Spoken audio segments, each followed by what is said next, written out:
আছে, ইন্ডিয়াতে কয়েকজন আছে, বাট বাংলাদেশে দেখেন আমাদের শাকিব খানেই একজন, তার মতো সুন্দর কিন্তু আসলে কেউ নেই।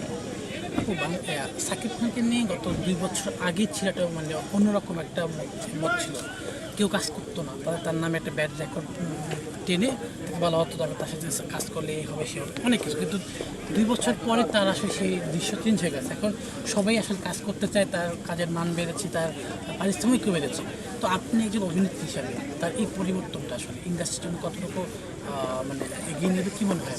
ইন্ডাস্ট্রির জন্য এই পরিবর্তনটা খুবই ভালো, কারণ আগে তো শুধু একটা দুইটা নায়িকা নিয়ে কাজ করতে হতো তাকে, যেমন তার ওয়াইফ ছিল, আরেকটা গার্লফ্রেন্ড ছিল, যাই হোক ও দুইটাই ওয়াইফ ছিল জানি না, বুবলি এবং অপু ও বিশ্বাস। আচ্ছা।